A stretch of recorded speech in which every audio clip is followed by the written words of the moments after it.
Now, as the American Civil Liberties Union notes, these enforcement priorities are in direct contradiction with those set forth by the Department of Homeland Security and the ICE Assistant Secretary. Janet Napolitano and John Morton testified last year that ICE's priority is the deportation of dangerous criminal offenders. But how can we be assured of the legality of these deportations under the pressure for agents to meet quotas? Remember what happened to my student's grandmother?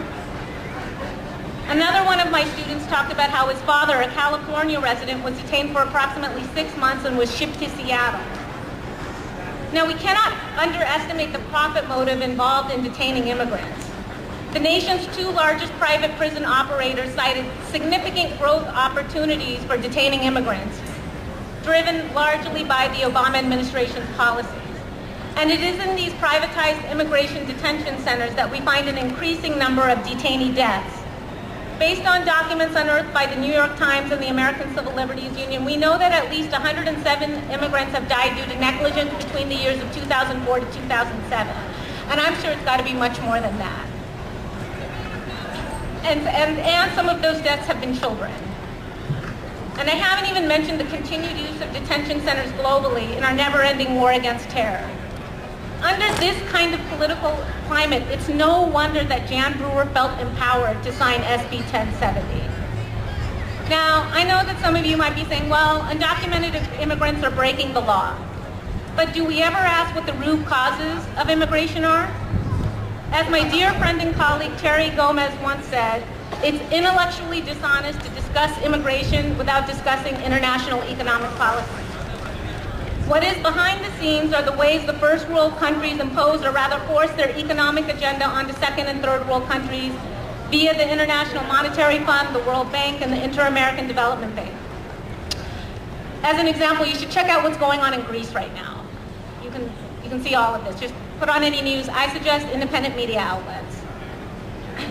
The stipulation of the loans provided by these agencies to so-called developing nations require these nations to deregulate trade, devalue their currency, privatize national industry, eradicate tariffs, and cut social spending. This is what is commonly known as austerity measures, or more broadly, neoliberal economic policies. I call it legalized stealing. Though these financial arrangements promise greater prosperity to developing nations, they largely worked in favor of the first world and to the detriment of second and third world. Through these policies, the first world has drained the resources of other countries, decimated their environments, and cheapened the labor of the inhabitants. With growing unemployment and poverty in these nations, people began to migrate on a scale that has never been seen before. I always tell my classes, imagine we all live at Cal Poly, and I take one of your food courts away. And then I take away your air conditioning, right? Then maybe I take out your toilets. What would you do? Some students answer that they would steal, and others inevitably say they would move. It's simple. If you want to stop migration, the answer is stop neoliberal economic policies. Right? Or what I call legalized stealing. It's essentially the greed of first world corporations which drives these unfair economic policies and drives migration.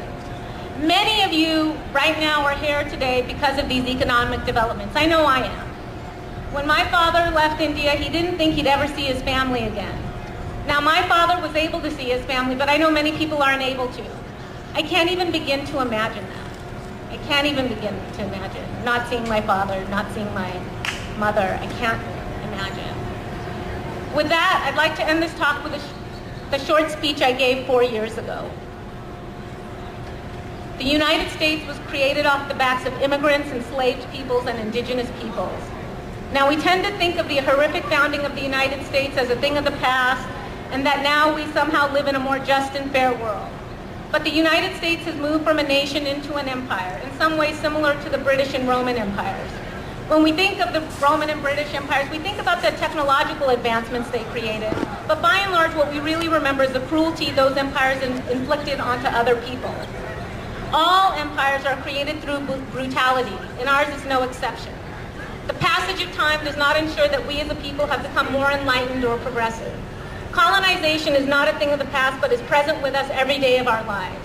When you force others to adopt your form of government, your form of economy, and your cultural practices, then you're a colonizer.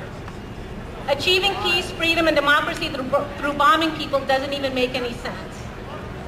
When you have more people incarcerated than ever before, when you have women who are trafficked all over the world and forced into servitude or prostitution, when you have farmers all over the world unable to make ends meet because they're at the mercy of large corporations and so their only recourse is to commit suicide, are these not modern forms of enslavement?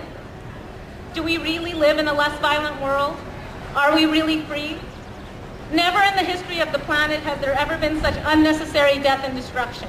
We've been displaced and dehumanized. We've had our cultural, political, and economic practices stripped from us. We have faced exile after exile. As one British immigrant once famously said, "We are over here because you were over there first." So today we are here to show others what democracy looks like. We are here today to regain our sense of humanity. We don't ask for rights that are given to us by the law because the law has cheated us time and time again. Our demands are far greater. We ask for those rights given to us by the environment. Every human community on the planet has the rights to water, food, health, employment, shelter, and most importantly, self-determination. I urge every one of us to return to an ethics of care.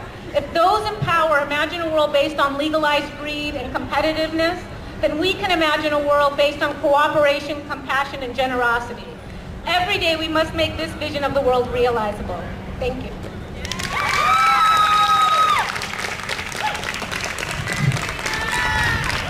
Thank you, Dr. Anita. Very well spoken.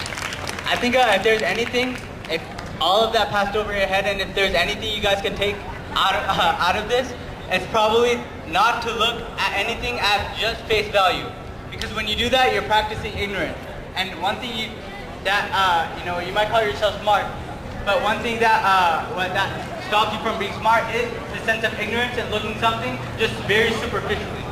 So make sure whenever you hear about something, do your own research. Do your own research and make your own judgments off of what you read and based on, maybe unbiased articles or, from the other perspective that you do not see so often.